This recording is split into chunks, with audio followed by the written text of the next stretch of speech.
I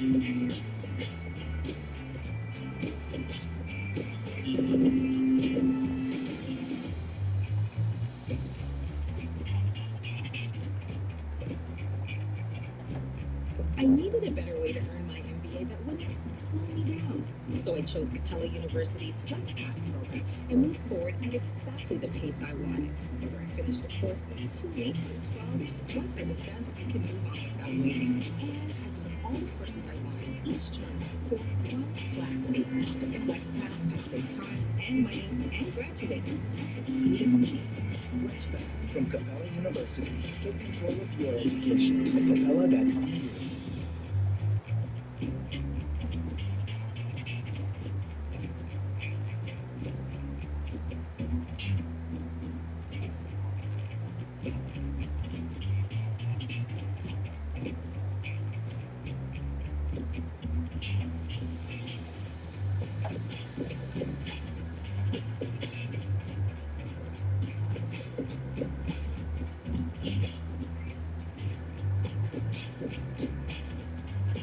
There we go, ladies and gentlemen. Big night ahead, ladies and gentlemen. Welcome to New Day Black and Red on your exceptional conservative show network. Yes, and we are not ashamed of the good news of conservatism, but it's the power of liberation, first to the Republican and then the socialist. Somebody got a freebie off me. I'm not happy about that one. So glad to have you here. Listen, Mary Brockman's in our chat roll. Wow. Listen, she's the boss of that particular house. If you diss her, you diss me, and you will be dismissed. I assure you that. Ladies and gentlemen, Mrs. Biggs is watching via Ustream and live stream. And we hope that you're going to have a wonderful, wonderful time with tonight's New Day Black and Red. None other than the professor, Dr. Michael Jones, joining me in just a few. You know what we do on a night like this before we really get started and get away with everything that we do. And I'm trying to find out how they got a freebie commercial out of this. You know what I'm saying? I don't like that. I don't like that. I don't get paid for those. Gentlemen, so without further ado, I want to introduce to you the most important thing that we do on this particular network. Besides the fact that Mrs. Biggs is watching us tonight on Ustream, unfortunately, we're not going to be able to do live stream tonight. We hopefully will have everything prepared for next week. But ladies and gentlemen, we always start off our show by taking off our hats. Okay. Where is that coming from? Where is that coming from? I am not giving liberty. Need new appliances? There we go. Sears, no. Experts for homeowners. Basically just giving away time on my program. Oh my goodness. Oh man. Don't know exactly where all of that is coming from, and I do apologize for it, but we will certainly will eradicate that particular process. No freebies. There are no freebies on my program. Now, without further ado, and hopefully we won't have any more invasions. Okay, and I just can't figure out. I don't know how they're doing that.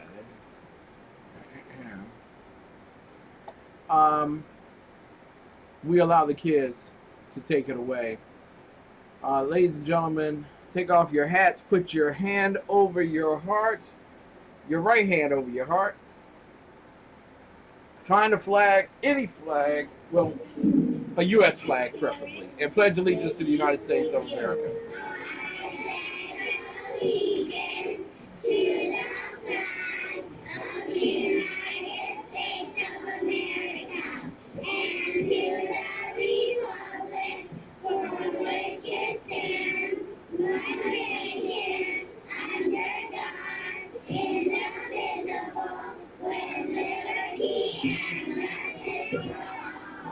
Wow. That's what I'm talking about. And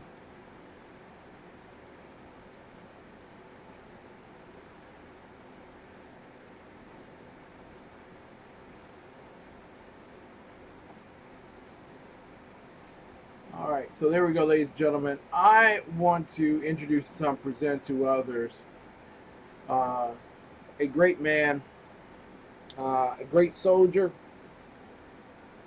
and probably knows where I put everything. Okay, here we go. We got the.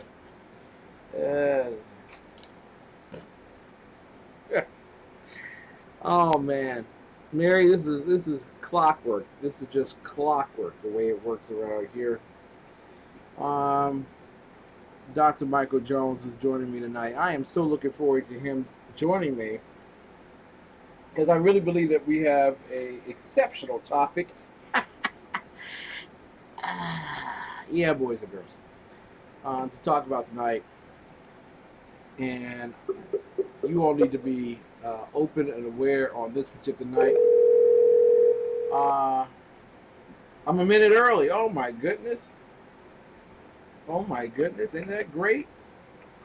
Ladies and gentlemen, without further ado, the man of Dallas-Fort Worth, certainly one of the greatest men of all time because he tells me that often, the incredible underground professor, Dr. Michael Jones. Good evening, sir. You have reached Underwear of the Month Club. Press 1 to learn how to reverse your underwear to get extra wear. I just want to know how to get the brown and yellow stains out. Professor, it's a... You get married.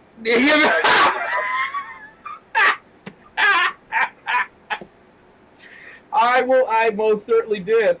But that's not why I married her. I married her because of her brains and her intellect and the fact that I like to listen to her talk. So there you go. Oh, she's right there. She's right beside you, isn't she? Oh, you know, Professor, I always pay for my conversations with you. But normally, Yes, normally after the show. I have no idea why. Oh, Yes. oh, Yeah. awesome. Professor. So, we got Dr. Jekyll and Mr. Hyde here. What are we going to talk about? Oh, well, incredibly, Uh-huh. well, Ustream has quit. So I went to Spreaker and found out I was listening to last night's show. All right. Well, we hope that Spreaker hasn't given way. Yeah, that's still live, as far as I know. And I want to Are we thank. doing the show, or are you No. producing one? No. We are doing an exceptionally great New Day Black and Red show tonight. This is what. I'm wearing my Tommy Redskin hat. Yes, you should. I'm wearing my Redskins hat tonight. Uh-huh. Yes. Yeah. Tell everyone why you're wearing your Redskins hat. Well, I'm hoping it will drive all the fleas out of the house. Ah! Tonight is Redskins night. We're playing the Atlanta Falcons. Yes, we are. Yes. I'm also wearing my shirt from Grapevine, and my high school shirt. Yeah, with my number on it. Woo! So, how are you? Your rotundness. I am extremely well, sir. I have been looking forward to this this great opportunity to be your peon in study. Yep. As I do every This for short. every Thursday night. And you know, I want to before we get started with what we were going to talk about tonight, because really, I just think it's unimaginable for anyone in conservative news not to bring this inky dinky up into consideration and conversation. But the Dallas Cowboys were told today by the National Football League the NFL, Yes. Uh-huh. that they could not honor the police by No, wearing. I did not hear this one. Yeah, there was a special badge that they were going to wear all season long, in support of the police, especially the Dallas police force. Well, that's probably because supporting the police is considered racist, and 99% of all football players are black. Oh, okay. I was wondering. That's my guess. Black Lives Matters in the executive boardrooms of the NFL, Well, the NBA. No. The players are 99% black. The boardroom is 99% white. Well, all the owners and all their staffers, most of them they look like a snowstorm if you got them all together.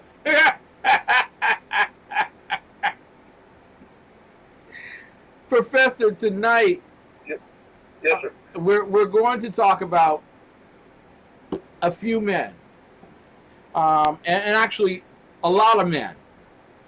Well, you're coming out, are you? Yeah, this is the night.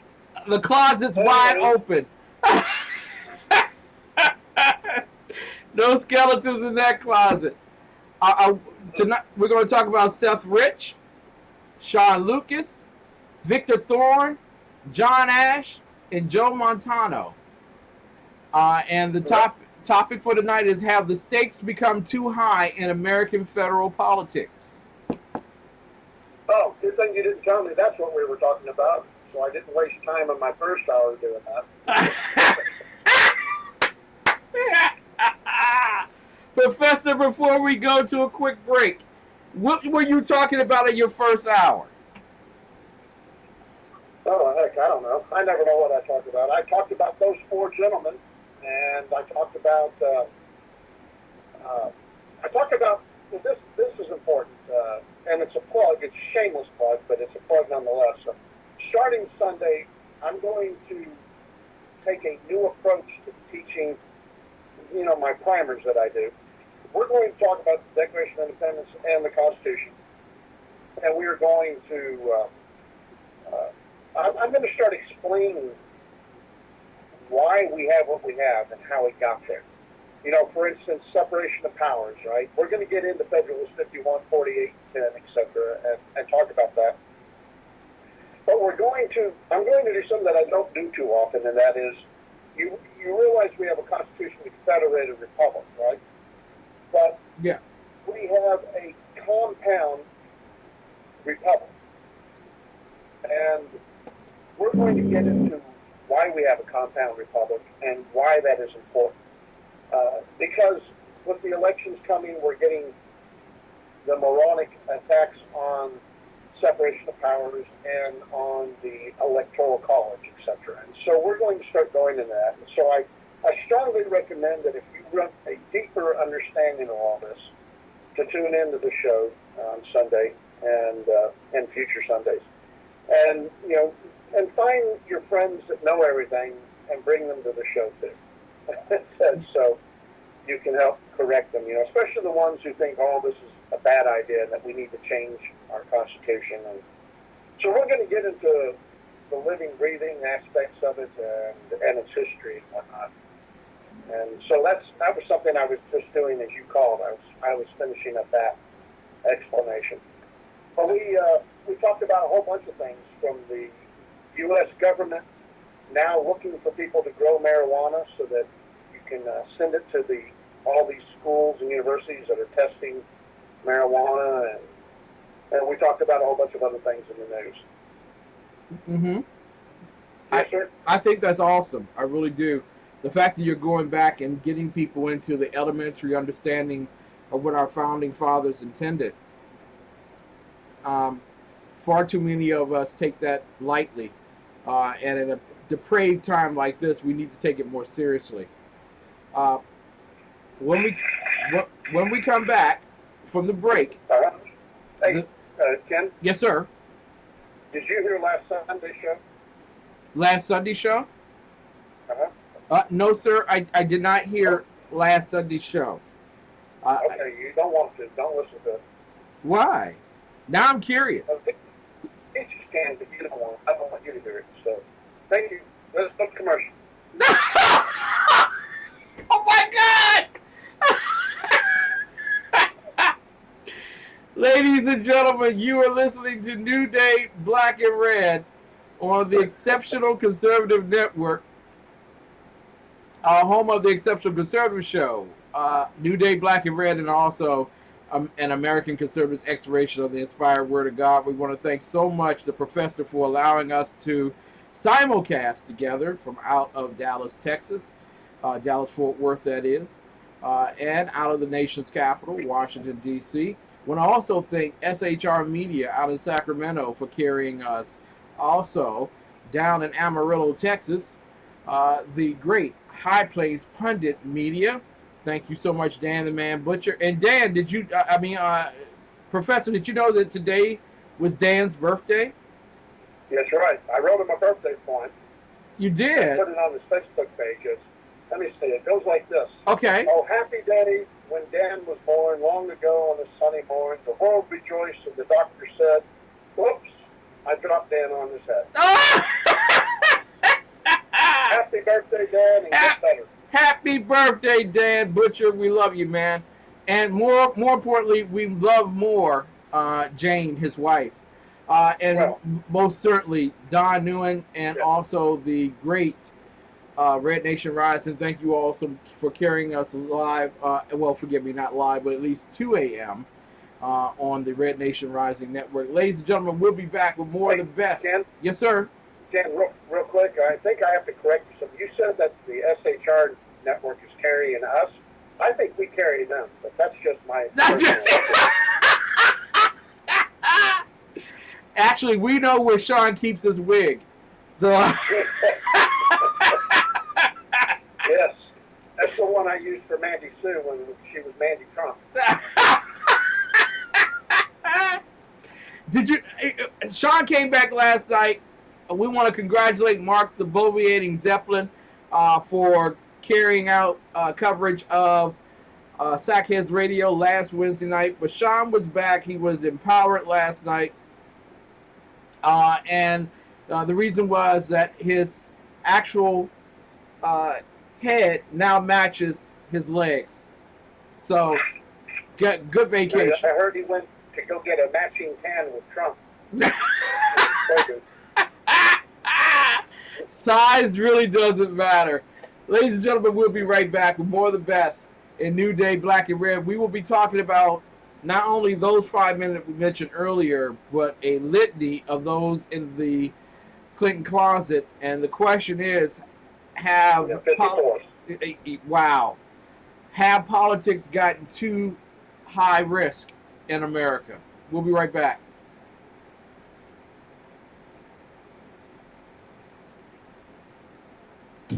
Or maybe not.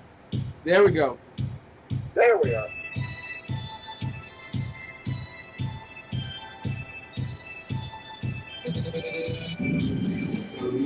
Hey, it's Jersey Joe.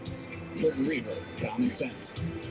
You can catch me every Wednesday night at 8 p.m. Eastern Standard Time on SHRmedia.com. It's every Wednesday night, 8 p.m. Eastern Standard Time on SHRmedia.com.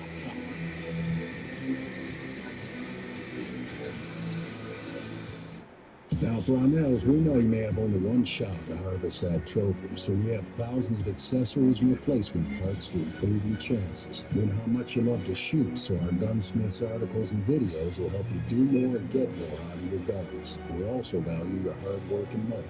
That's why only Brownells backs up everything we sell with a 100% unconditional lifetime guarantee. Brownells, the world's largest supplier of firearm accessories and gunsmithing tools. Times are dark. The people are misled by corrupt politicians, lied to by establishment media, and deceived by the false messages of Islam. A nation looking for direction needs a guide. It needs a man with a cane. I'm Dave Milner. Join me on Spreaker, SHR Media, Pundit Press, Live Rebooting Liberty, and YouTube for a unique brand of commentary on the unpleasant blind guy. Because the truth is not always pleasant. It's a love story like no other. From God's heart to yours. And for 30 years, it's been at the heart of every book, Bible, CD, gift, and resource from ChristianBook.com. Over 500,000 products, always at the very best value. ChristianBook.com. Everything Christian. Because it's our story, too. In a world controlled by corrupt politicians. You got a business. You didn't build that. A team of ordinary men emerge from the ashes to give voice to the voiceless and hope to the hopeless. Sackhead Shawn. Dude, I'm not saying Catholics, stupid. Sackhead Clint. All good friends of ours usually show up drunk. Also starring Sokka as the producer. I'm a little bit drunk, cause I'm drinking. They are the Sackheads Radio Show. Every Wednesday at 8 p.m. Pacific on SHRmedia.com. From coast to coast, there is one bank focused on building a better future. One bank with programs you can trust to help boost your economic picture. One United Bank, with rates better than the national average, no hidden fees, and even cashback debit cards. You will feel the boost in your budget. One United Bank, the premier bank for urban communities in Boston, Miami, and Los Angeles. Visit us at oneunited.com or call 877-1UNITED today. Member FDIC. Ladies and gentlemen, I want to thank you for returning back with us on the most powerful, influential, urban conservative talk radio network in the world. The Exceptional Conservative Show Network, with none other than the great Dr. Michael Jones, the underground professor. We are promoting tonight New Day, Black and Red, simulcasting from Dallas, Fort Worth, and Washington, D.C. You are getting the best of Texas and a little bit of D.C. So how about that? Yeah, hey. And, there was something about Washington, D.C. I just saw on the news today. I forgot what it was now. I lost it. Did you hear that, what was his name? Some dumb Senator Corker, Bob Corker. Yeah. Blasted Trump for saying that Trump went too far, claiming the president founded ISIS. Well, excuse me, but does anybody remember Benghazi? And the fact that that's what they were doing was arming ISIS so that ISIS could go and do what it wanted to do, and that has done. They couldn't have done that without all the money and guns that Obama gave them. Exactly. And so Trump's not only right in this, but you know what? I'm starting to get mad. I have to keep defending that guy for being right. But if anything, Bob Corker now, to me, is a Islamo-terrorist sympathizer. Yes. He's more worried about their feelings than he is about the truth. Does anybody remember the picture of John McCain sitting in the room when he visited, I believe it was, visited Syria during the Christmas recess about 2-3 years ago. And there he is sitting in the room with those they said were presented to him as the liberators of Syria. And the ISIS leader was standing in that room with him. So with them, that's right. Yes, America created ISIS. Yes, Barack Obama, who once called them a JV team, helped create ISIS. So what's wrong with? Why don't we just admit it? We created this monster, this Frankenstein. And by calling them a JV team, Obama's name was Coach. Now, Ken, I'm showing something to my Periscope people right here, and I'm holding it up to them. I don't know how well you can see it, but that is my mom. She was a hot mama in the 60s, and that's me. And we were getting on a plane to go to Japan. And here's another one, me. And that's me and my grandpa, my mom, and my uncle. and we were going to Japan there on that trip. Mm-hmm. And that's where I went, and that's where I learned my Japanese. And anyway, I thought that'd be cool. I found these pictures the other day, and I got excited. Oh, that is. I thought I would show everybody. Yeah. But your mom's still hot. Your mom's still really hot. So. And my mom was 5 foot tall, and had platinum blonde hair down to her rear, and was a go-go dancer. And she was in movies and stuff over in Japan. She made movies. Wow. And, yeah, so blonde hair, blue eyes, 5 foot, long hair. She was, quite the attention maker over there in Japan. I bet she was. About the same height, but dark hair and everything. So. I bet you were quite cool. I bet you were quite excited over there as a teenager yourself, as tall as you are. Well, I wasn't a teenager. I was a little kid. Uh-huh. Because I learned Japanese over there as my first language, right? So, and English at the same time. But I was just like, I think we left when I was 6. Mm-hmm. And so it was from 3 to 6. I think we were there. But still, I think at age 6, you yeah. were half as tall as the average Japanese person, were you not? Oh, yeah, pretty much. I was about the same height. Oh, ladies and gentlemen, what a wonderful pleasure it is to have Dr. Michael Jones as your best friend. He is my best friend and a great supporter. I love talking with you, especially on these Thursday nights. And you know how we adamantly prepare for Thursday night. Yeah. Hours and hours of pre-production.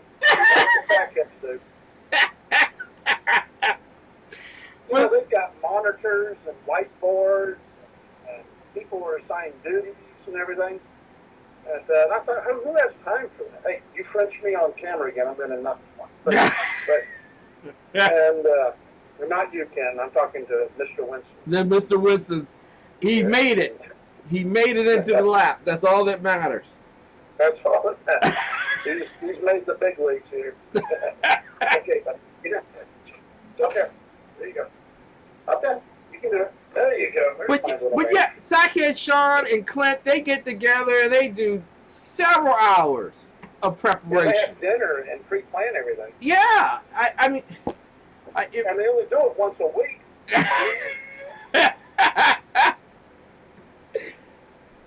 It may be because I do so much prep during the course of the week. I just love being able to talk with someone who also does prep during the course of the week without doing prep. Just let it flow. They do their prep before the show. I did 54 years of prep. There you go. Someday they'll catch up. I finally found a reason to have all this nickel knowledge running around in my head. Exactly. Ladies and gentlemen, let me get rid of a myth that is out there in the... And I need to say this, Professor, because a lot of people have made snide remarks about what I've been doing over the past 2 weeks. Or actually 3 weeks.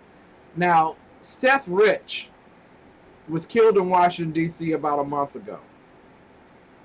No witnesses. And it was reported as a robbery. I reported it as a political intrigue. Since his wallet was not taken, his gold watch was not taken, and as well, all the other fineries that he had with him as he was walking at 4 o'clock in the morning, those were definitely shot several times in the back. Yeah, he got shot in the back.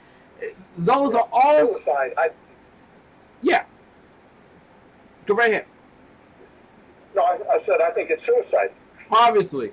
Yeah, just like what's his name up at Fort Marcy Park. Exactly. And this is why we don't have to do prep, because we already have diagnosed it. That's right. We'll lift the Band-Aid off. Come on. But I was telling everyone 4 weeks ago, this is too suspicious. And too suspicious for it to be a robbery. And this is before knowing that he was working at the DNC, and then later receiving knowledge that he was the leaker of the emails that Debbie Wasserman Schultz had fired off to others throughout the country. And then also the fact that he was on his way to the FBI. Yeah. On his walk. That's where he was going. He was heading to the FBI to talk about the election fraud by the Clintons. This is no small thing. I mean, we all know that the fix was in, right? Yeah. You say it like that, and everybody says, "Oh well, that's just politics, right? That's just the way everybody does it." But this is not. This is defrauding all these voters across this country. They were disfranchised. Yeah. We always run around saying we can't have voter ID because we'll disfranchise minority voters. Well, I tell you what, every Democrat voter was disfranchised in this last election. Yeah. Whether they voted for Hillary or not, because none of their votes mattered. Exactly. And these people came forward to admit this. Rich and Ashe and Thorn and Lucas were all converging together to expose this, and they all died. That's just too many coincidences in anybody's book. Too many. The problem is every one of these people get killed, and everybody says, "Oh, here, I'm blame the Clintons on this now," because it's so 90-something people have died with the Clintons that are associated with them. Now, we all have some people we know that have died. I was in the military. There's some people who died in combat, some people who died by suicide, and some that died by natural causes. Yeah. But how many of us know 81 people? in the 8 years they were president, 81 people, I think, were died under suspicious deaths. Mind you, not natural causes where it's open and shut. There were 90 suspicious deaths prior to these four, and 81 of them were while the Clintons were in the White House.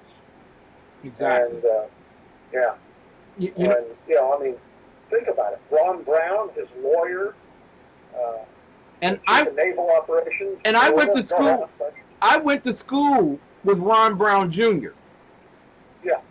And I asked Ron Brown Jr., and he looked at me like I had opened up the can that was not supposed to be opened on the top shelf.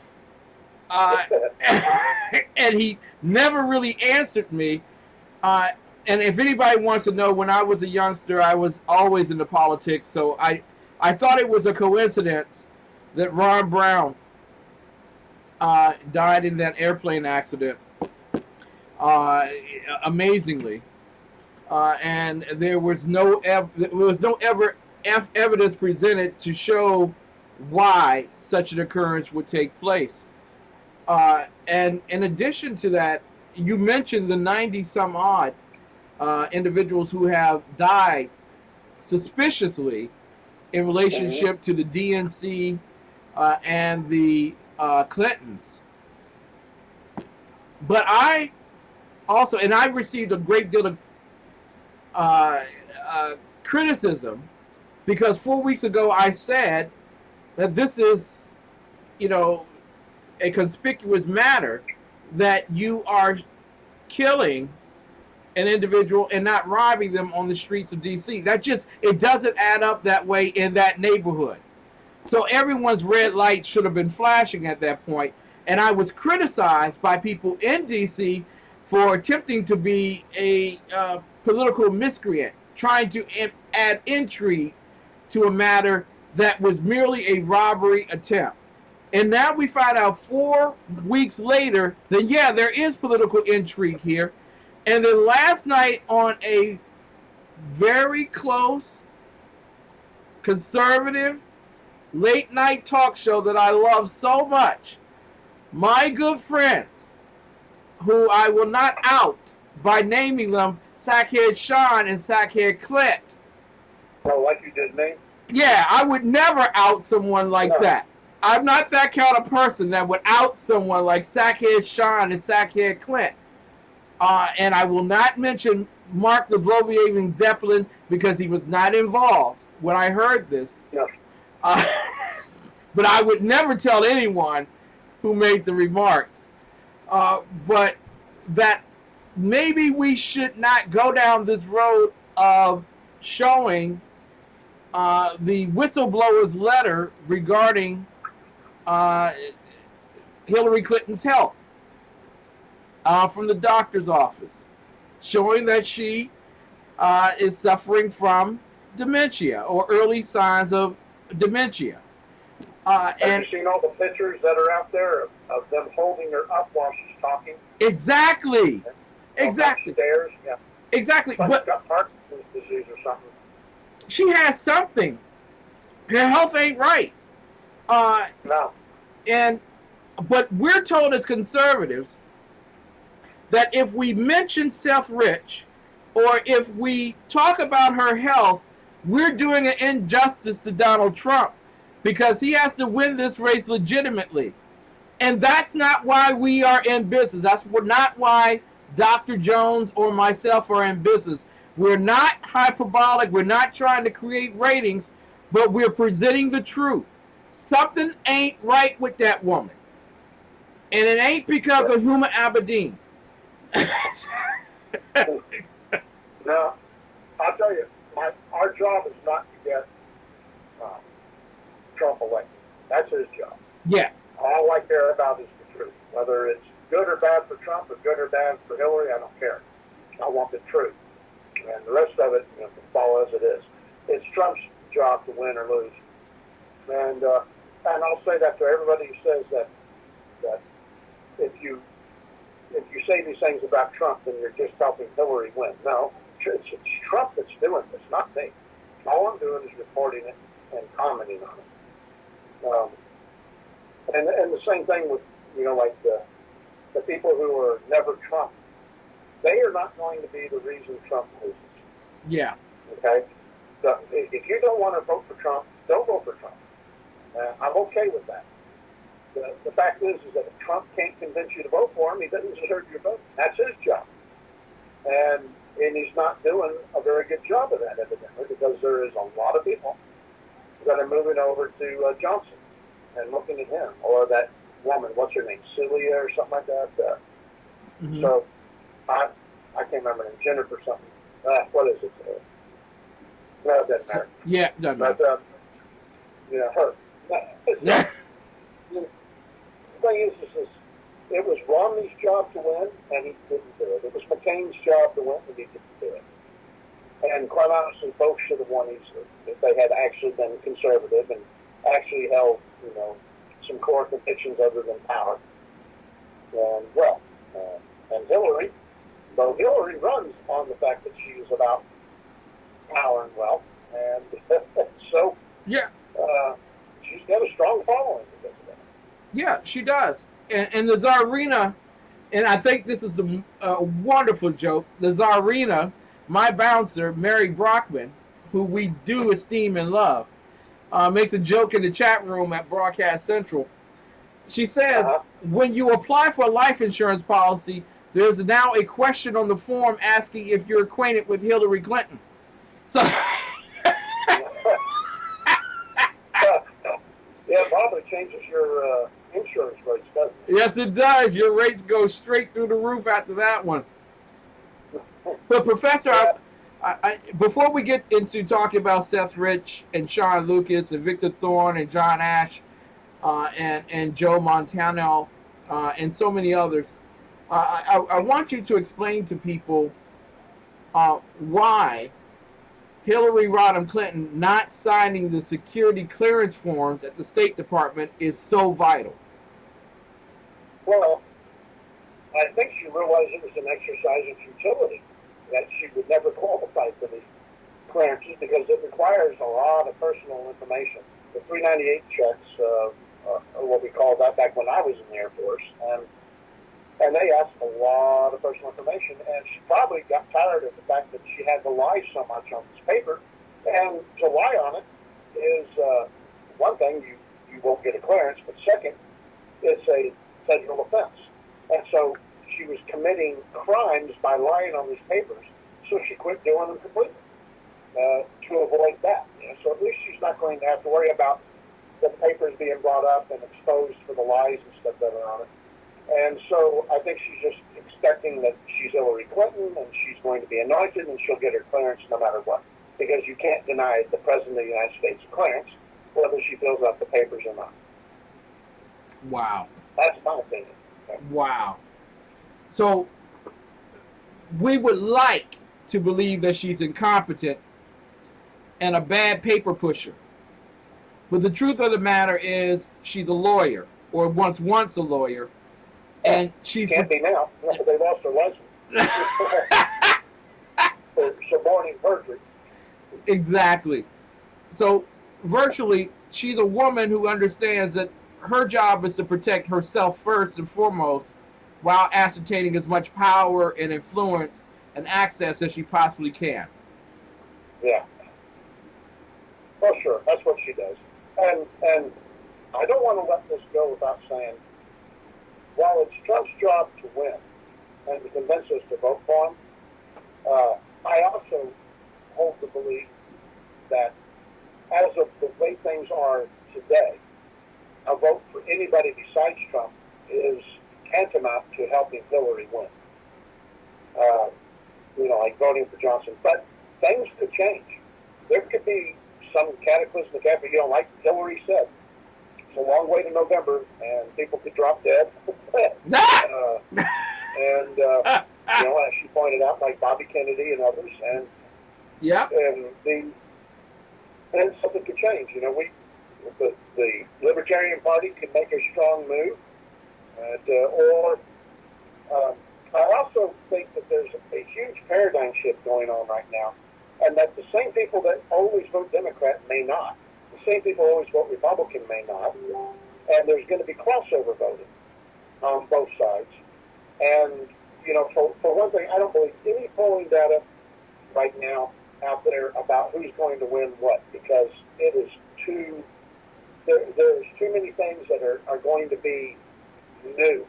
In the polling data. There's too many people doing different things than what we political scientists expect and pattern on. But also,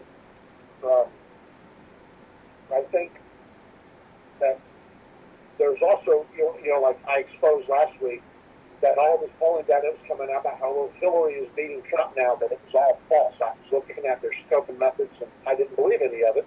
And now, you notice that, and I'm not saying this because of me, although I would like to think some of it was about me, but they've all started coming out and admitting that they kind of also put the data or they stacked the cards on Hillary's behalf. And boom, there you are. And we're talking tonight with the Underground Professor. You can find him at undergroundprofessor.us. And also at Facebook under Michael Jones.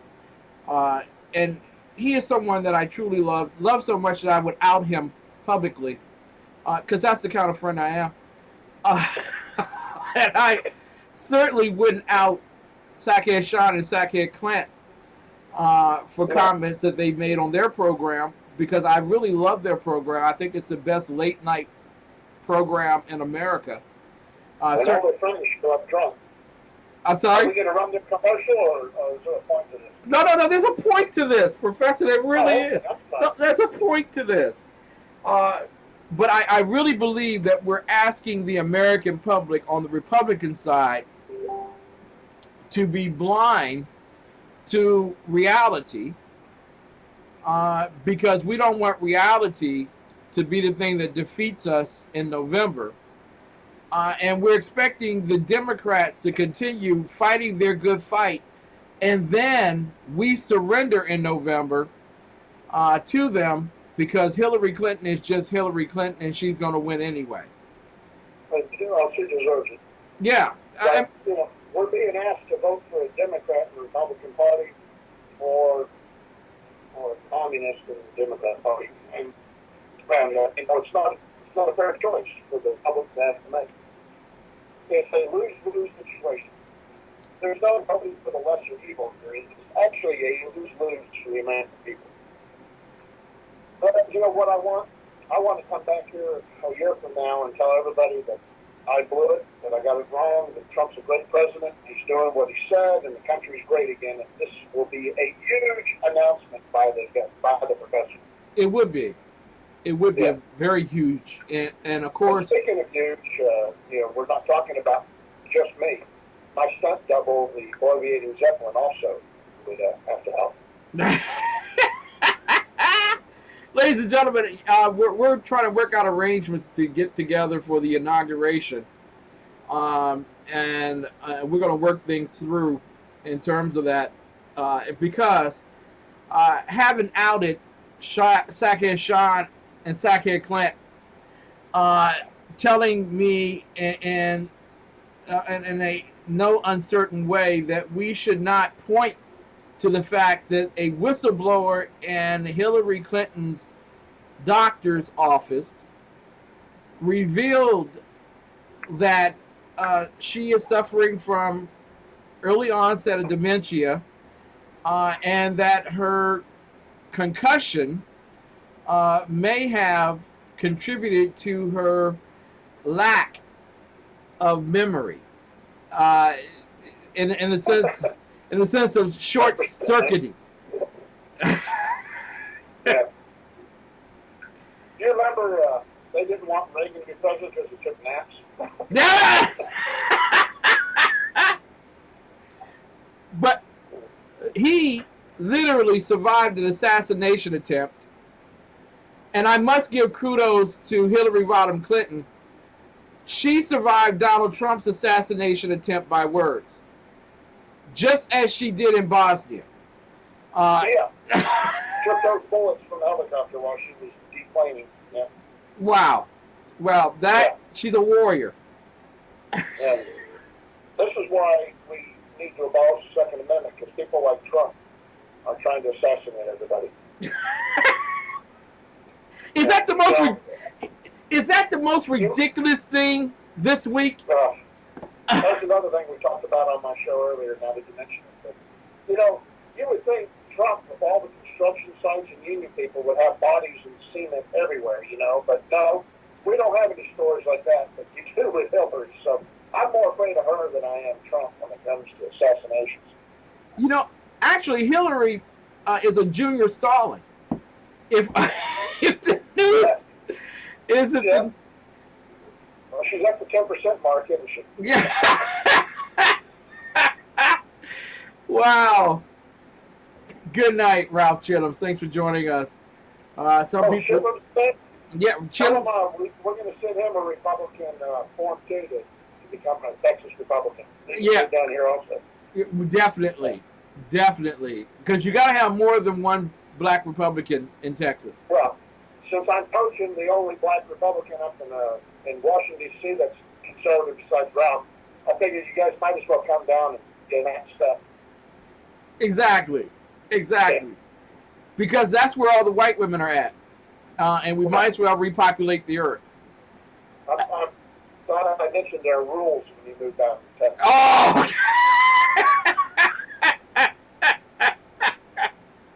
Don't make me send you to Dallas. Don't behave yourself. You have to go to Dallas. If you behave yourself, you get to live in Fort Worth. No, I just want to be in Fort Worth. Yes, sir. I want to play a clip real quick because I want to eliminate a rumor that's been made about. It may not necessarily be a rumor. Well, let me. What about you listening to my show? Yeah, it may be. It may have been that. It's a concept that somehow right now Sweden wants to interview Julian Assange, which is a coinky-dinky since he came out earlier this week and said that Hillary Rodham Clinton and the DNC might be responsible for the death of Seth Rich. Now,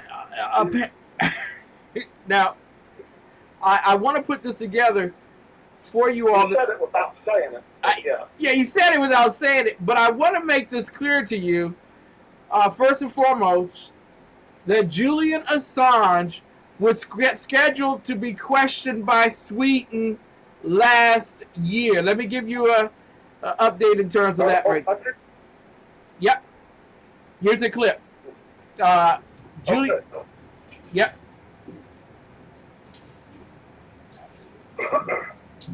Well, we got that via email earlier this morning, and I called Mr. Assange immediately and told him this news. And he was very happy. He said, "This is a great victory for me. I've been asking for this for over 4 years." At the same time, he was irritated that it took Mary and I so long to understand that she had to do this. He said she has wasted 2.5 years of my life being locked up here in this embassy. We have always been available for interrogation, and we have asked repeatedly during these 4 years, Mary and I, to go to London, and she has refused all the time without no explanation at all. And now, finally, she changes her mind. We're glad for that, but we are irritated that she didn't do this long before. So there you go. A year ago. You'll have to repeat it, King, because I couldn't hear it. You have to turn those things up louder. Okay, we'll see what we can do about that. But Julian Assange, a year ago, was told by Sweden that they would come to London and that they would begin the interview of him and prosecution of his crimes. However, it seems that they decided that now would be a good time to do the questioning. Over to London, where Julian Assange has been holed up inside the Ecuadorian embassy for the past 4 years to avoid being extradited to Sweden, where he's wanted over a rape allegation he denies. Well, now Swedish prosecutors are set for their first interview with the WikiLeaks founder inside the embassy. Our TECS Anastasia Churkin has all the details.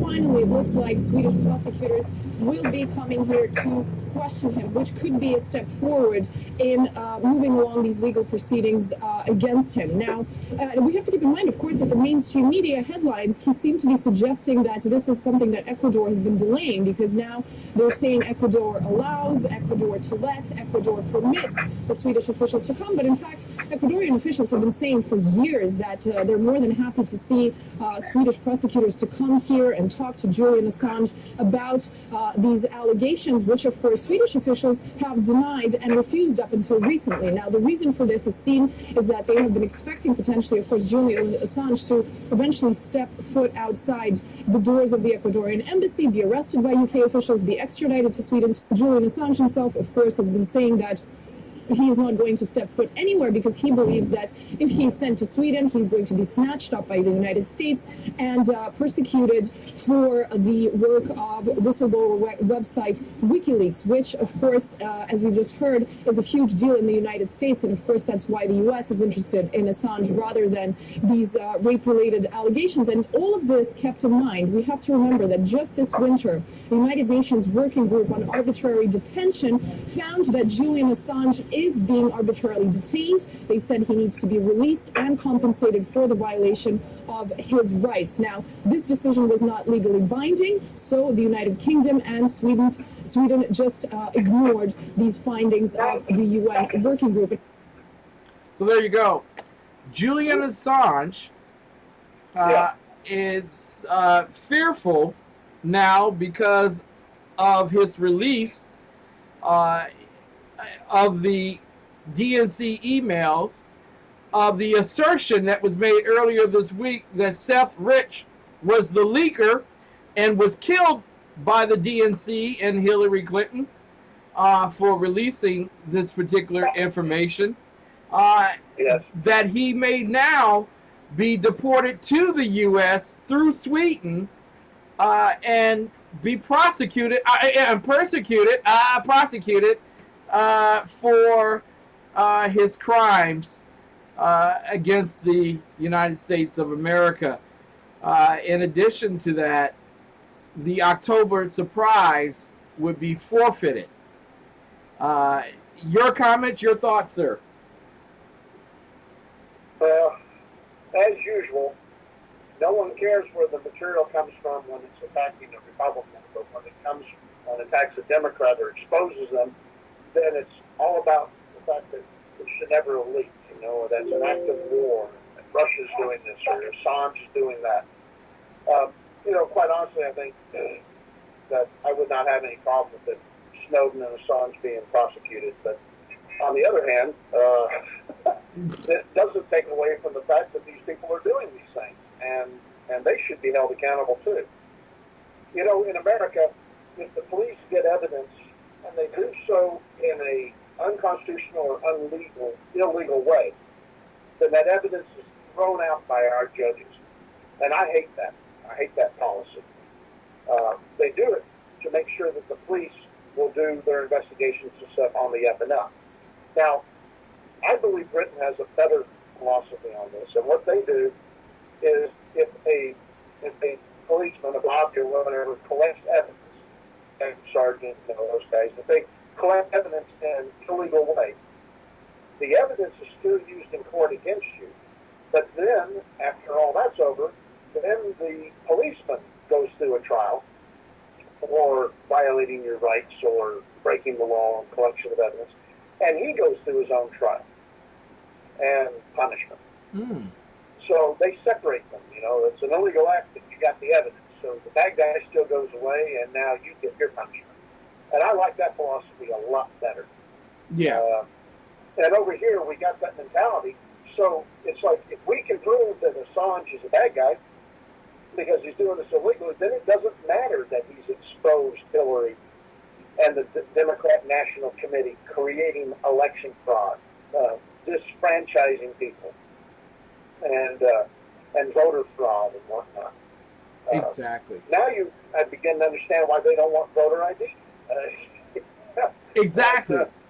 And so we're more offended by the fact that Assange is exposing this than we are the fact that they did this to us. At least Democrats are. I haven't yet met a Democrat that is so offended by this that that their vote meant nothing because they're Democrats. And I don't get that. If this was a Republican Party doing this, I'd be done with it. If I'm not already, but this would be it for me. If they were committing election fraud and giving us, these establishment candidates over conservative ones, but doing it in an illegal way, they certainly changed the rules and stuff to try and make it happen.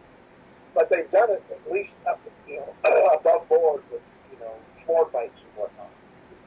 But if I thought they were doing it the way the Democrats just did it, I would be done with them, and I would be working to prosecute them and expose them. But that's only. And I think that's our patriotic duty. But that's only because you believe in the rule of law. The socialist Democrats don't believe in the rule of law. They believe in the rule of public opinion. And as long as they're giving you your opinion, the rule really doesn't matter at all. Trotsky and those guys figured out that if they told the truth about socialism, it never worked. So they lied about it. And then, they lied about it and lied about it and lied about it as it was going down and down. But guess what? They made more money and they got more power while everybody else suffered. And this is the same tricks, the same rules for radicals playbook is being dealt to us again. And I get it because that's who they are. That's the kind of people they are. What I don't get, Tim, is that American citizens, be they Democrat, Republican, Libertarian, or whatever, that they would not only tolerate but celebrate this deception in the political process. One of the things that America did that no other country did was we had political power change hands over a vote by the people of the country, and the political power changed hands peacefully. There wasn't a coup to change power. There wasn't a war or fight. When Washington was done, we got Adams. When Adams was done, we got Jefferson, and that was bigger than Washington Adams. The transfer of power from Adams to Jefferson was huge. And the world waited to see what kind of bloodshed and warfare would occur. And it didn't. We peacefully transferred power, and we've done so ever since. And the reason we were able to do that, Ken, is because the people of this country believed in the integrity of the political system. But now we have this with Hillary. We have the knowledge that George Soros owns all of the electronic voting machines, and that purple freaking union maintains them, the SCIU. Wow. And so, and you have Trump and these others coming out saying this is all fixed, and everybody laughed and made fun of them, but now we know that it's true. And how do we have faith in November that our election actually will be the result of what we do in the polling booth? I am hearing more people now say, not that they won't vote for Trump or Hillary, but that they're not going to vote at all because they don't believe the system has any integrity whatsoever. And that is more dangerous to our country than anything else. Well, isn't that the fault? That is how we will rot from within. Isn't that the fault of Donald Trump running around telling everyone the system is rigged? Or is it the fault that Hillary Clinton actually rigged the system? Well, kind of both. Yeah. I mean, no one ever wants the messenger, when you find out that your best friend's wife is cheating on him, you have that dilemma. Do I tell him, and then he hates me for exposing that secret, or telling him the truth about it, or do I not tell him and then he hates me for not telling him? You're in a lose-lose situation. Yeah. And there we are. This is what we're looking at again. That's the theme of this election cycle, Ken, is lose-lose. No matter what you're looking at, it's just a compilation of losing after losing. Wow. And I really don't know how we recover from this. Depending on how the election goes, I don't know how we recover from this. Remember how bad it was? And the Democrat Party and everything they did with Al Gore to screw the election process over with George Bush. And every recount gave George Bush more votes than Gore. Bush's vote count kept going up and Gore's kept going down, but they kept doing it. And then the Democrats in the Florida decided they were going to fix it by doing stuff unilaterally in the legislature, and then the Democrats on the Court of Appeals in there decided that, which forced the hand of the Supreme Court. We've gone over that before. I think we did a show on that a while back. But, yeah. Think about how rattled we were over that whole hanging Chad crap. Yep. And how worried we were that this could, be big trouble for the American election cycle. And then we thought, well, okay, maybe everything's okay because we seem to have gone back to normal since then. But I don't know how we recover from the Florida Chad incident and then this with the Bernie Sanders, Hillary Clinton thing. And someone told me, Ken, something I thought was funny. They said that if you were to look at this historically, it would be like Moses, i.e. Bernie Sanders, freeing all the Jews and taking them out of Egypt, which is all the Bernie Sanders supporters, and then going back to Egypt and working for the Pharaoh. Wow. And that's his analogy of Bernie Sanders, is that Bernie Sanders was leading everybody to the Promised Land and then said, never mind, and walked all the way back to Egypt and joined the Pharaoh's staff. And this is what Bernie Sanders has done. And I thought, oh my goodness, that's a great way of putting it. Well, if they can get over that fraud, I mean, Bernie Sanders should be out there screaming a hissy fit right now. He should be rallying his troops. They should be out there protesting in front of Hillary Clinton's mansions and vacation resorts, because they're in poverty, they're homeless. But they should be out there doing these things at the Clinton Foundation buildings and the Clinton Massage and Library, Presidential Massage and Library, and they should be out there protesting. Yeah. Instead, they're kind of meekly taking it because they're taking one for the team. Yeah, we were defrauded, but we're taking one for the team. Damn it, no. Get out there and protest this. Be an American. Don't take this land down. There is nothing more sacred in America besides God, of course, than our electoral system. And if we lose faith in that, then we are no longer representing ourselves. What was it? Was it Federal 51? I forget the number right now off the top of my head, but the speculation of, are we going to be a government based on logic and reason, or one born in violence? And if we have an election cycle that goes like this, like what just happened with the Democrat process, and they say a lot of us are like, who cares if the Democrats, this is what they do, we don't really expect anything different. But if it happens in the general election, then I speculate all hell will break loose. Wow. And how do you recover from that? This will be the incident that, like when Rome collapsed from within. Yes. This is how we will collapse from within. And I find this a very serious situation. I don't know really how to wrap my head around it. I hope I picked up all my threads. I hope I didn't leave anything dangling. But if I did, let me know. It reminds me of when I was growing up as a kid, and there was someone who didn't like the fact that they were not picked to be on the seesaw team, the team of 3 or 4 that would be chosen to balance the seesaw, made of wood. You were on the other end? Yeah. You need 3 or 4 others to help you out. You need about 6. And there will always be that person that tried to break it, jump in the middle of it and break it while you were trying to balance it. And this is that election. This is the breaking of the balance in America. I said the other night that in Trump, I worry that we ruin the nation. In Hillary Clinton, I worry that we ruin civilization. This is just how dangerous this election really is. Yeah, I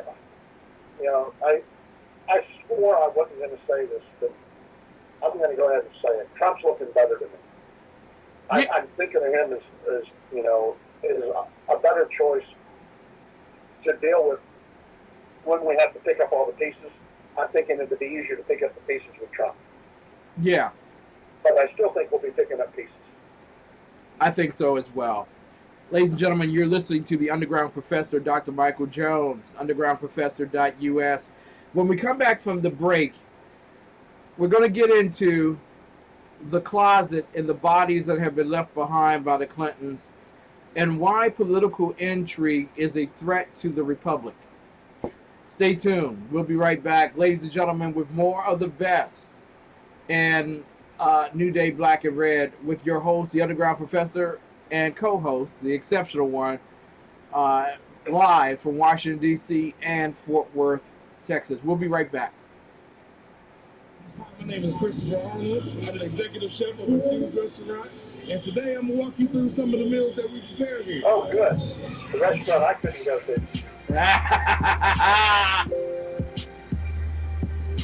Love you, Professor. They named a burger after you, huh? The Whopper? Yeah, they named the exceptional one. Double bacon, double burger. Cook here and slice it up. Pizza dough is an in-house made. Our pizza sauce is in-house made. So everything is fresh and ingredients.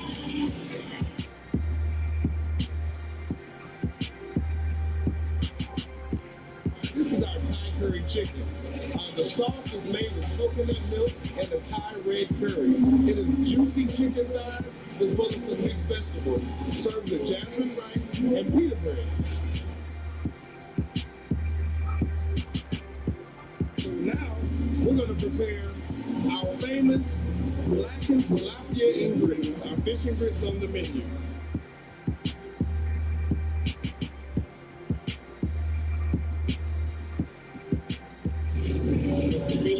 And our meal will be complete.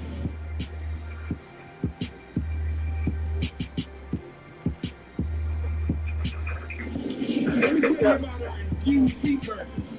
We kick the spice up just a little bit with our infused sauce. We start off with 80-20 USDA ground chuck ham patty burgers, like half a pound of burger, and we're going to grill it to perfection. After I flipped the burger, we had the sauce, and then it took on into the meat just a little bit.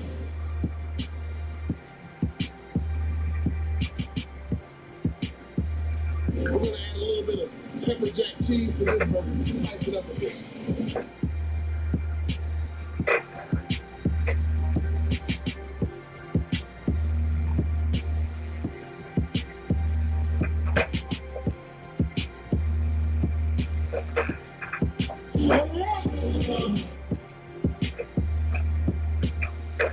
Ladies and gentlemen, you can get your exceptional one, the exceptional one burger, at Infused Restaurant, 6339 Allentown Road, Temple Hills, Maryland. Ladies and gentlemen, it is one of the best restaurants in Washington, D.C.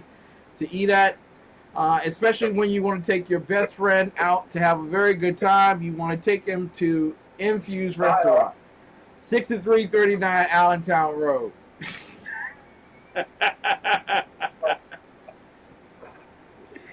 Yeah. Because you do that for your friends. Well, sure. You wouldn't take them to IHOP at 2 in the morning. No, I wouldn't dare take a friend to IHOP at 2 in the morning. No, I would. Oh, gee, no. What kind of friend is that? Right, that's what I'm saying.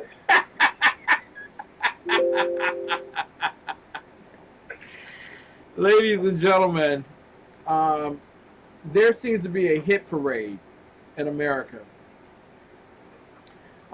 And we might want to add this person to that parade.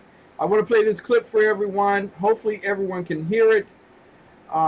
It is Julian Assange making the assertion that Seth Rich's death is no accident. Donald Trump has had a disastrous few weeks. If you look at the polls, he needs a miracle. In the American political lexicon, there's such a thing as the October surprise. The stuff that you're sitting on, is an October surprise in there? Do you even know what you're sitting on? WikiLeaks never sits on material. Whistleblowers go to significant efforts to get us material, and often very significant risks.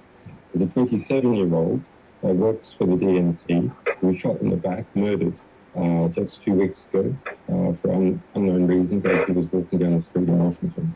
So that was just a robbery, I believe, wasn't it? No, there's no finding. So what are you suggesting? I'm suggesting that our sources take risks, and they become concerned to see things occurring like that. But was he one of your sources then? I mean, we don't comment on who our sources are. But why make the suggestion about a young guy being shot in the streets of Washington? Because we have to understand how high the stakes are in the United States, and that our sources are, our sources face serious risks. That's why they come to us, so we can protect their anonymity. But it's quite something to suggest a murder. That's basically what you're doing. Well, that others have suggested that. We are investigating to understand what happened in that situation with Seth Rich. I think it is a concerning situation. There's not a conclusion yet. We wouldn't be willing to state a conclusion, but we are concerned about it.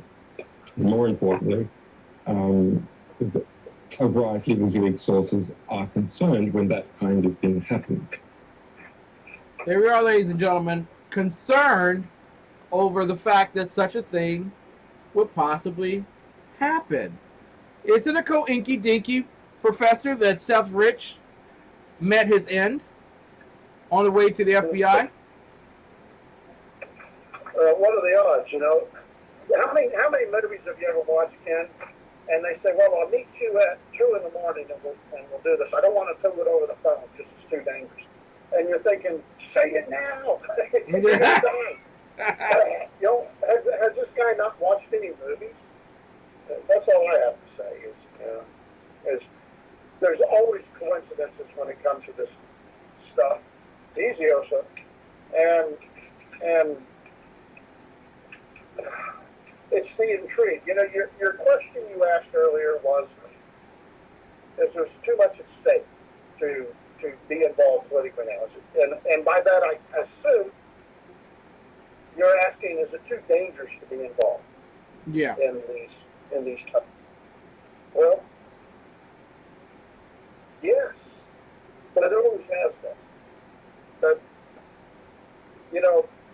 when you have people that are willing to kill, and let's just go out and say that Hillary Inc. is not like that. All right, we don't want to think our politicians are like that, right? I mean, that's stuff from movies. But is it inconceivable that there are people around Hillary, even distantly, that may think that's what she wants, and so they go do it for her? The people that are willing to do the bad stuff. When you watch The Godfather, very little of it did they get their hands dirty with. They had other people do it. Now, they were willing to get their hands dirty, which is one of the reasons people follow them. But for the most part, they're captains or capos and sergeants and crap, lieutenants. They went out and did all the dirty work. Yeah. And developed the omerta to protect each other. And is it inconceivable that there are people around the Clintons that have created a democratic version of omerta and are taking people out that they think are a threat to their friend or their benefactor or their hero? I find that easier to believe than that Hillary's ordering hits, but yeah. But even so, the right thing to do is the right thing to do for the right reason to do it. And if you're involved in this and you know that there's corruption and fraud and stuff, then this is bigger than you, and you have a duty to expose it. And I'm saying that to Democrats, Republicans, Libertarians, beach nuts, striped zebras, named Spot. Everyone in the political process, in our government, has a responsibility to do the right thing. They take oaths to do that, and but they owe it not just to their fellow man and progeny that come after us, but they owe it to the Constitution and to the founders, the people who laid down their lives to give us this kind of government so that we could rule ourselves. And I don't know.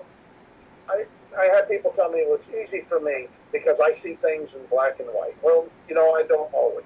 Yeah. I don't even see things always in red and black. But I do see things, and some things are scaled in gray. But I do have a clear understanding of right and wrong.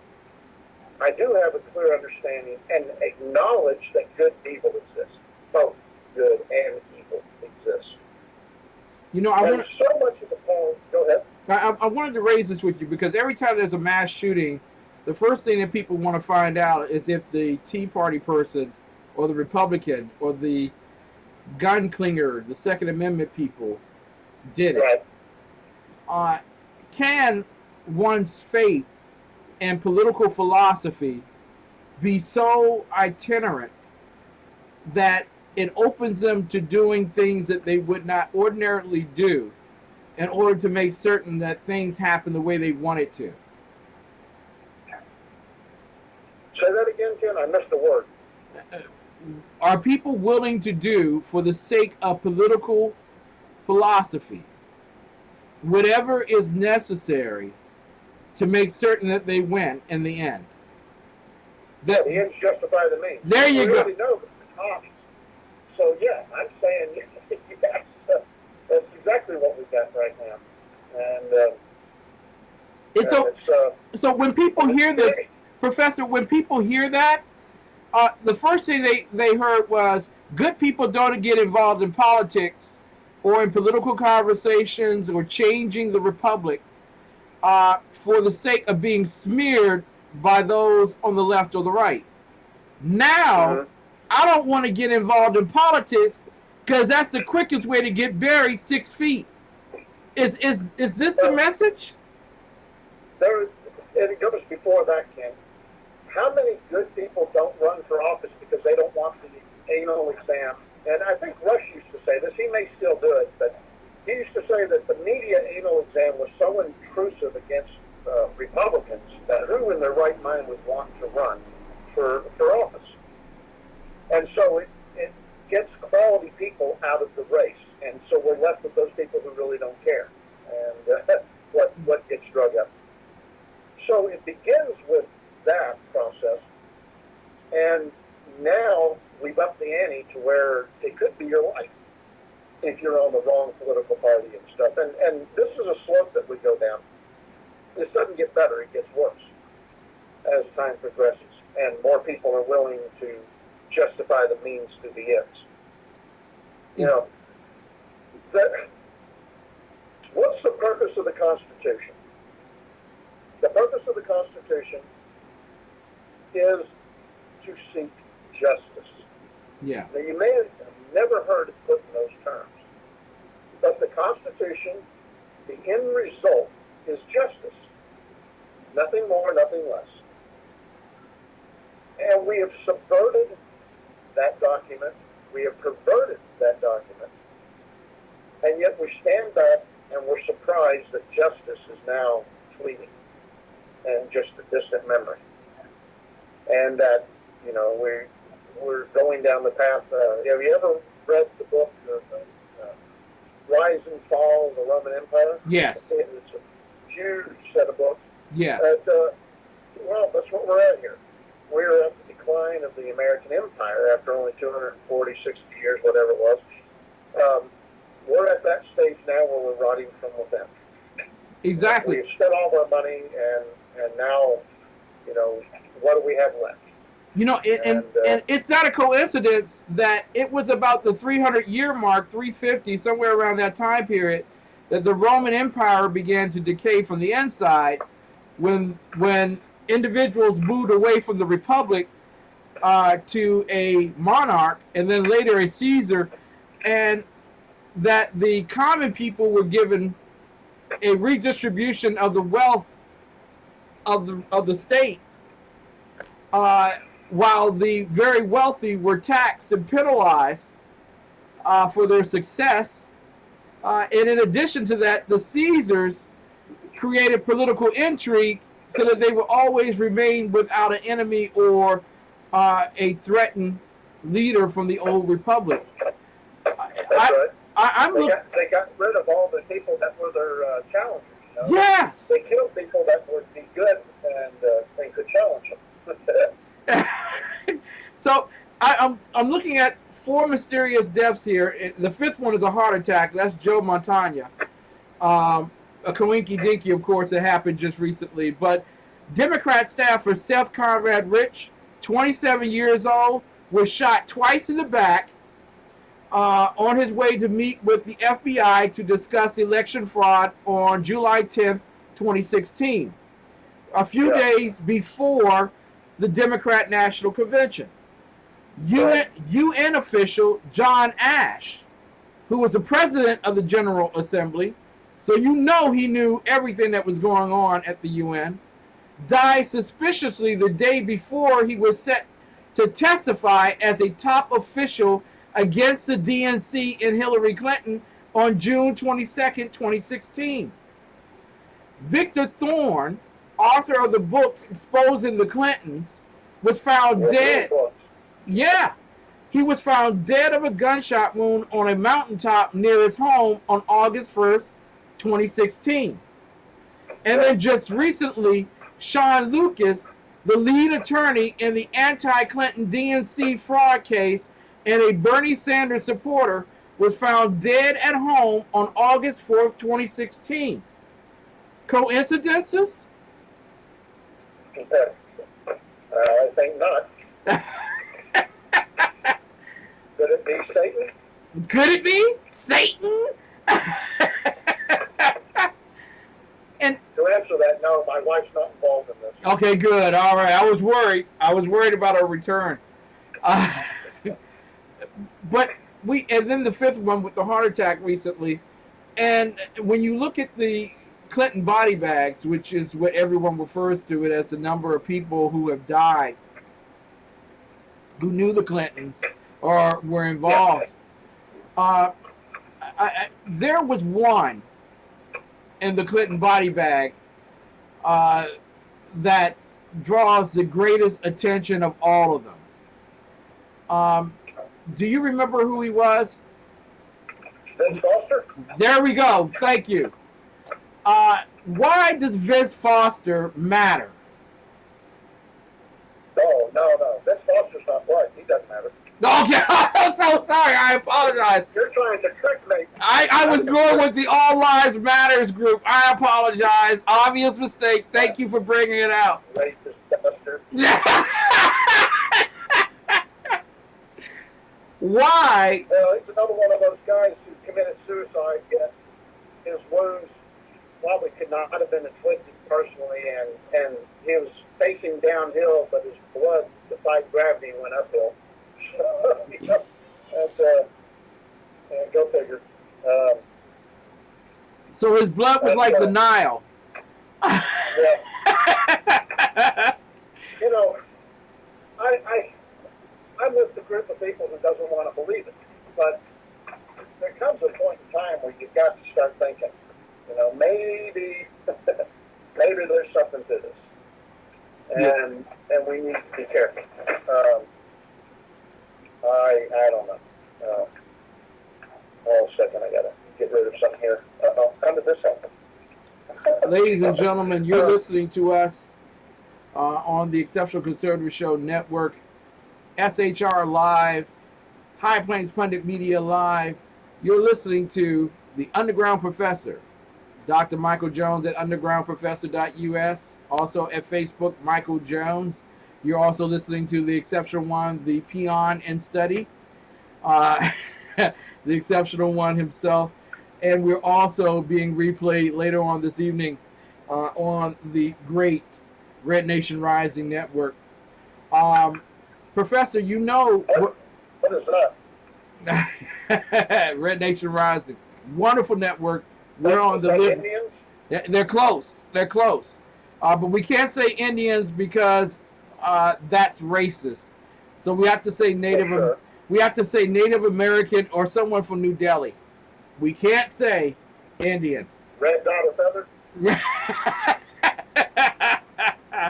We can't say Pocahontas. Well, Pocahontas evidently, huh? Only if you're from Massachusetts. What we're doing tonight is very dangerous. And by the way, I am not suicidal at all. I want to make that. I told my wife that tonight. Amazing. I'm glad you said that. It's amazing how many people show up with the Clintons under suicide watch. I want you to know. Tragic double suicide. Another tragic suicide. I want to know. I'm kissing myself. I love me. I don't want to see Jesus yet, but you know, if I have to, I have to. But I am not suicidal in the least bit. Trust me on that one. I love my wife and I love my life too much. But what we're doing is very dangerous. And if I can say this, and then I want your commentary on this. There are lots of people in this industry, in Media Row, that want to be media celebrities, media personalities. They want the limelight. They want the glory. They don't do the prep work. So much of that. Yeah. Only on SHR. There are lots of people who are like that. And I make jests of Sackhead Shawn and Sackhead Clinton, but they're not like that at all. They're hardworking, no nonsense reporters. But when we do what we're doing tonight, challenging the status quo, putting the truth out there so that you can discern for yourself, is this truth or not? Many people are frightened by that. I personally have lost my job and been thrown out of a church, actually 2 churches, for my conservative beliefs. Yeah. There have been threats on my life. I don't have as many fatwas as the professor has on him. I just got into the league with a fatwa recently. Well, you're new at this. One day One day I'll catch up. But this is dangerous what we're doing because we're not going along with the status quo. We're not going along with whatever. And it's easy to do conservative talk without necessarily being controversial or being risk takers. And we've gone well beyond that. Go right ahead, Professor. You're absolutely right on that, Ken. You can play it safe. You know, it's like, I call it Glenn Beck syndrome. You know, there's times where he's way out there, and then there's times where he's like, what? Yeah, yeah. And, you know, you just never know which Glenn Beck you're getting. But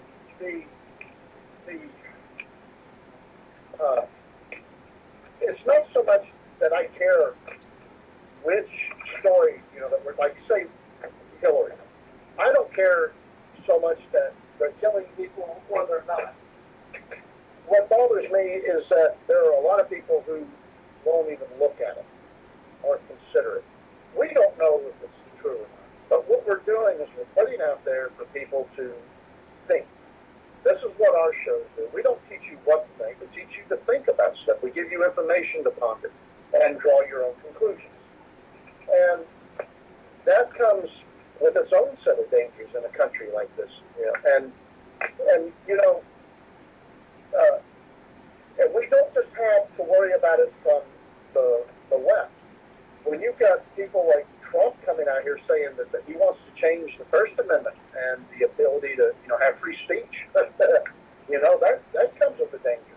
Yeah. Also, and when you have people that are out here in public challenging the status quo, challenging, like for instance, the Clintons and the fraud that the DNC committed on the American people in the last election cycle, then alleged fraud, I'm sorry.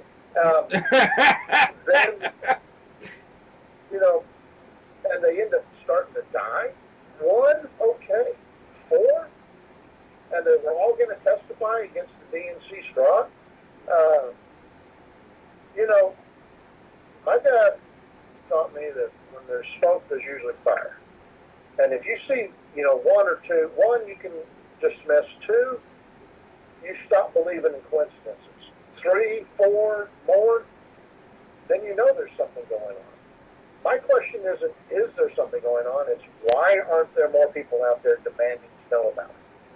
And, you know, and why, what has happened to the American people that we are so docile now? Have we truly been emasculated? I know the movement to make men metrosexual and to feminate them, feminize them, I'm not sure which word is correct, but we have, you know, an ongoing war against boys, disguised as the war on women.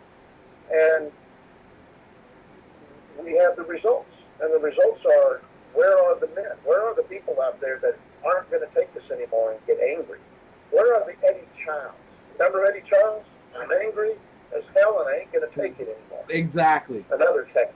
Yeah. Where are these people? Surely there's more than just a handful of people that we have surrounded ourselves with High Plains, Pundit Press, and SHR et al. You know, there's and we don't always agree with each other, but we are out there making each other think, and we're pushing each other to learn and to discover. But where are the people outside of that group? We're doing our part to you know, scream in the wind that we're not going to take it anymore. But what I want to know is what happened to the masses. Yeah. You know, this is something, Kim, and we're going to talk about this Sunday, so I don't really want to split it here. But Madison was talking about this very thing, I believe, when he was talking about the masses versus the, well, I think he said something like this. I'm going to dig it out of my brain here, but the sagacious, enterprising, money few versus the industrious and ignorant many. Now, I'm paraphrasing. I may not have gotten all the words and stuff right. Uh-huh. But what he was talking about was that we don't want to fall victim to the sagacious, enterprising, and money you. Right? And that's what the Constitution was there to help protect. Most Americans are ignorant of the political process. And it's supposed to be that way. If it wasn't, we wouldn't be a republic. We are a republic because we want people to do the politics for us because we are too damn busy working and providing for our families and raising our children. Right? Yeah, exactly. No one dies thinking they wish they'd worked more. They die wishing they'd spent more family time, more time with their wives. And with divorce rates, one of the things women always say is, my husband was an workaholic, never was around. Right? And so we have the industrious and ignorant masses, because that's what we are. If we're Americans, we go out and we work and we do things. And this is not a put down. This was not a put down by Madison nor myself. This is what we're supposed to be doing. Now, there are a few people like me and yourself and others that live, breathe, and eat this stuff. Yeah. And that's our job. We're the watchdogs for the industrious and ignorant masses. And so we report to them so that they can make informed decisions when it comes to election time to either reaffirm or fire the representatives that they sent to do the political work for us that this nation requires. We are falling into the trap that the sagacious, enterprising, money few are doing to us.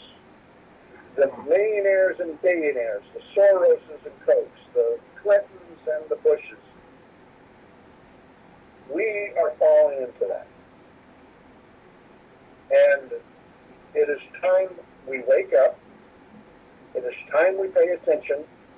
It is time we fix our government and reconstitutionalize it so that we can go back to being what Americans do best, inventing, creating, loving, and taking care of ourselves and our families. You're listening to the professor, Dr. Michael Jones, underground professor, and that was heartfelt in the sense that, and very eloquently posted, that we have virtually surrendered what was providentially given to us by the founding fathers. But I wanted to query this. We were told in 2010 that if we sent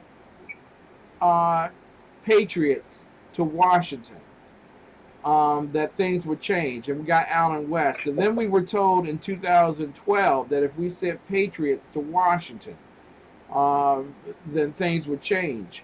And we got a few more. And then we were told in 2014 that if we would send patriots to Washington, things would change. And we got Mia Love and a few others. And it did change, Ken. Kept changing back. Yeah. And they left office, many of them left office, those patriots, more demoralized than when they arrived, and have the voters become more demoralized, since it appears that no matter who we send to the establishment, their champions are always greater than ours. Well, they're subverted by the establishment leadership of both parties, the progressives, which, we've talked about ad nauseum on our shows. The Fadian socialists that came over to this country and set up progressivism. And they were very successful at what they did, via the 17th Amendment and the others that they've done. They created a situation where we are now reaping everything they've sowed. Yeah. So, big show. How about that? Big show for you on Sunday. What is the show about again, so the others may know and tune in? And where can they tune in? Well, you know what I just talked about, the sagacious, enterprising money few? We're going to be talking about Federalist 51, 48, and 10, separation of powers, the federal government, federated government. But I'm looking at this from the perspective of the fact that, we have a constitutionally federated republic as our form of government. Yes. What I don't tell you, Ken, is that the republic part of that CFR, the officially federated republic. The republic part is a compound republic, as opposed to a simple republic. And so we're going to get into what the heck is a compound republic, and why is it important to our government, and is it necessary? And we're going to go from there out, like a number is emanating from the Constitution.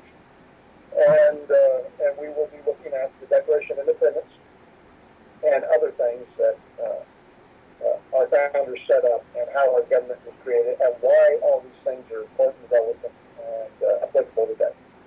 And it's going to be a series, so it won't be all just done Sunday. But that will be my Sunday series. My Thursday shows will continue to be ad hoc. Now, I want to ask you, when we come back next week, there are some chapters and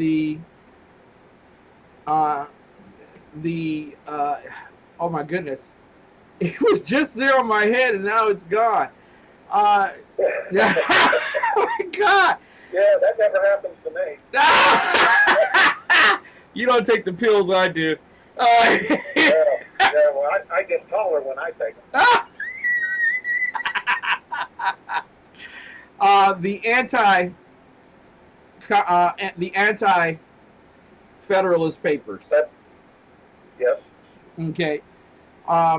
There's some chapters in there that I want to look at, maybe in the next couple of Thursdays or so, and I'll send those. Yeah, we can do that, because I plan on folding that into the Sunday shows, but we can focus that on Thursdays if you prefer. I would love to, from now through the next and through Labor Day week. So, ladies and gentlemen, you're done with economics? I'm sorry? You're done with economics now? You're moving on to the anti-federalists? That seems like a normal segue.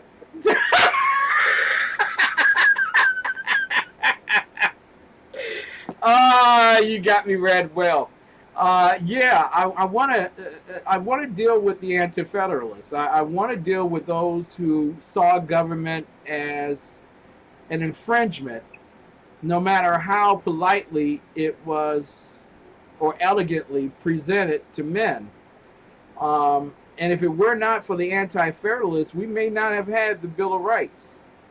You know. Yeah, well, two things to remember about the anti-feds. One, worst PR agent ever. And two, almost everything they predicted has come true. Yeah, exactly. So, ladies and gentlemen, I want you all to go to the Amazon. If you don't have these copies already, you can go to the Amazon right next to the chat roll, or right on page 1 of the exceptionalconservativeshow.com, and click on and order the Federalist Papers and the Anti-Federalist Papers. There's some very nice ones, which are very expensive, and my wife won't even allow me to look at. And there are some very nice. The ones you keep under your bed? Yes, exactly. Don't say that, because she's going to look.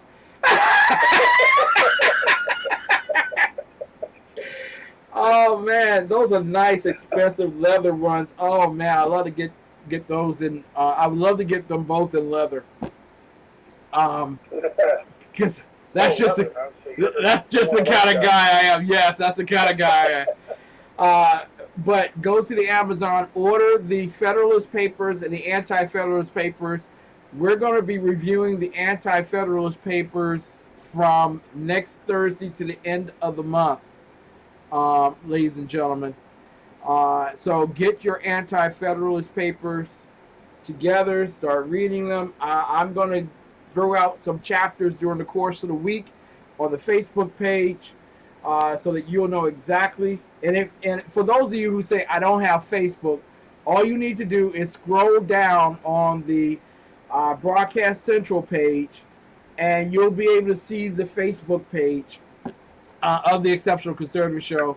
You can always click there, look there, and find out what chapters of the Anti-Federalist as well as the Federalist Papers that we'll be looking at for his show and also for mine. But for the rest of the month of August, we will be looking at the Anti-Federalist Papers, and God knows we need some patriots like those with some teeth in today's Congress that might be able to restore the vision of a federated constitutional republic. I want to take a moment here, ladies and gentlemen, and take you to a man named Ehud, the Benjaminite. Ehud the Benjaminite was a wonderful character in the Bible. I don't believe that we should call them stories. He's a character in the Bible, brought to life through the Word of God. Now, Ehud, the son of Gera, of the tribe of Benjamin, was responsible for overthrowing the great aggressor, Eglon. And for those who are following at home in the chat roll for the notes, let's put that in there for you.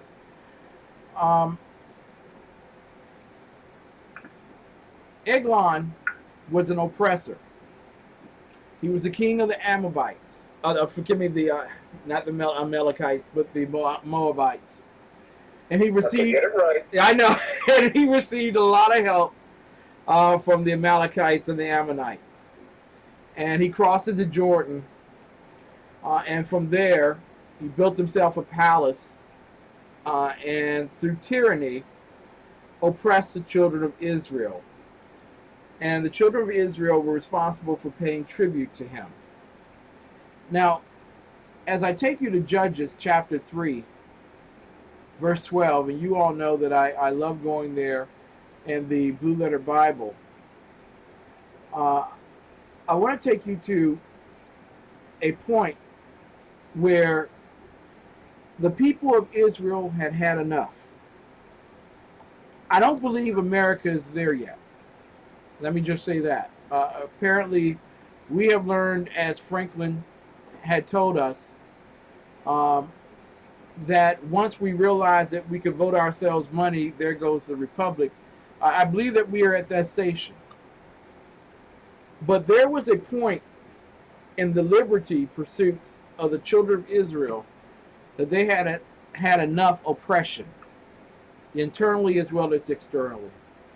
In Judges 3:1, it reads, "Now these are the nations which the Lord left to prove Israel by them, even as many of Israel as had not known all the wars of Canaan. Only that the generations of the children of Israel might know, to teach them war, at the least such as before knew nothing thereof." I want you, as pacifists who are tuning in as trolls, to understand God taught his people to protect themselves. The only way that you protect yourself is to be able to teach your children about war. There won't be any time on earth where there is no war.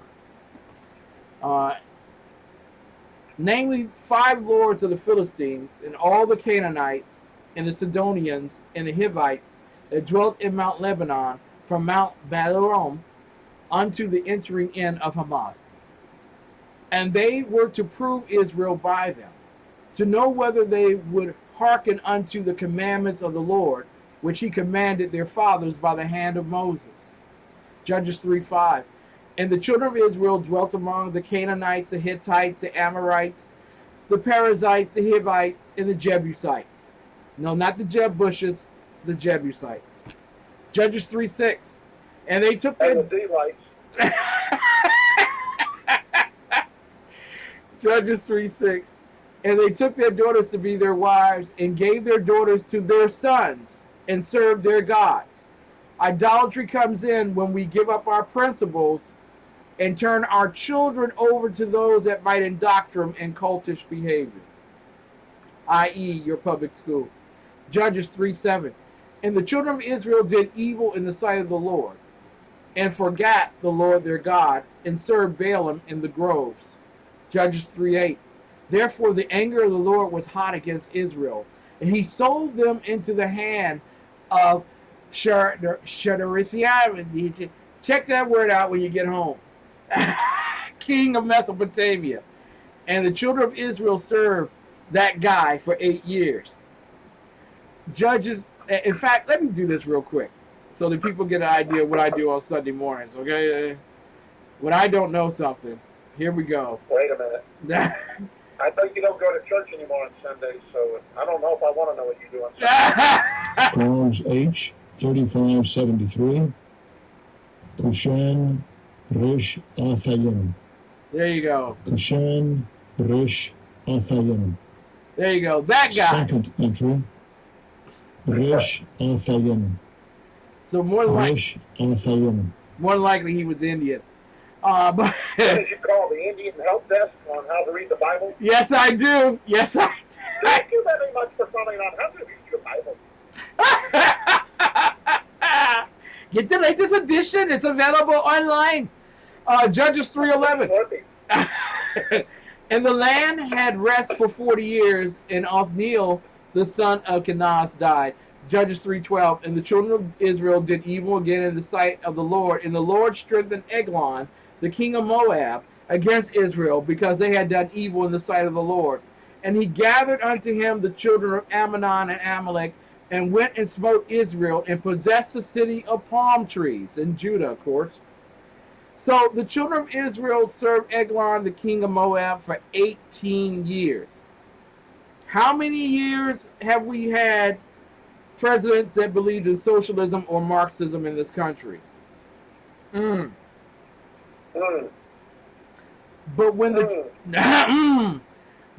children of Israel cried unto the Lord raised them up a deliverer, Ehud, the son of Gera, a Benjamite, a man left-handed, and by him the children of Israel sent a present unto Eglon, the king of Moab. But Ehud made him a dagger which had 2 edges. Now you see, some people are not going to pay tribute the way we want them to. Not the way, well, actually the way I would want them to, but you get the point. But Ehud made him a dagger which had 2 edges and a cubit length. And he did gird it under his raiment upon his right thigh. And that's how he got through the airport. Judges 3:17. And he brought the present unto Eglon, king of Moab. And Eglon was a very fat man. And I want you to know he probably shopped at Men's USA, which you can do on the Exceptional Conservative Show. Judges 3:18. And when he had made an end to offer the present, he sent away the people that bear the present. Judges 3:19. But he himself turned again from the quarries that were by Gilgal, and said, I have a secret errand unto thee, O king, who said, keep silence. And all that stood by him went out from him. Judges 3:20. And Ehud came unto him, and he was sitting in a summer parlor, which he had for himself alone. And Ehud said, I have a message from God unto thee. And he arose out of his seat. Judges 3:21. And Ehud put forth his left hand, and took the dagger from his right thigh, and thrust it into his belly. Judges 3:22. And the haft also went in after the blade, and the fat closed upon the blade, so that he could not draw the dagger out of his belly, and the dirt came out. Then Ehud went forth through the porch, and shut the doors of the parlor upon him, and locked them. Ladies and gentlemen, you will find that this is the first political intrigue story by the Israelites in the Bible, the mode by which they began to take reign of their nation. I'm not consenting to violence, and no effect. But just as Ehud hid a dagger to kill a tyrannist, I think it coincidence that so many men and women die, all because they know a certain political celebrity. Goodbye. I think My show's over. your show's over, and this show's about to be over. But I want you all to do me a great favor. Start critically thinking this stuff through. Because there are those who have dire intentions towards all of us. Professor, your final words for the evening? Well, thank you. There's something we'll be here next Thursday. Ladies and gentlemen, get your Federalist papers and your Anti-Federalist papers and come back. A friend of mine, very close friend of mine, who I hear from often on Thursday nights, once told me, never be afraid, Ken. Always be brave. Don't die a coward. I promise you I will always be brave.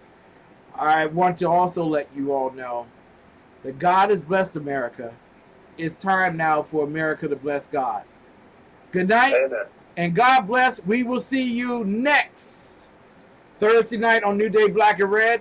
We will see you Monday night for the Exceptional Conservative Show and on Sunday morning for an Exceptional Conservative Show live from Washington, D.C. Well, no.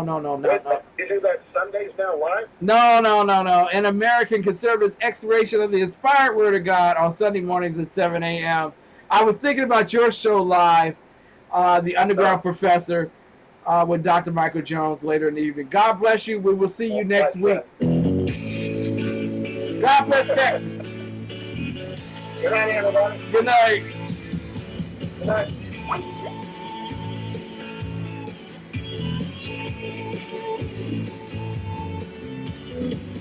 seen a lot of places, I've been around the world. I've seen some pretty places, been with some beautiful girls. After all I witnessed, one thing still amazes me.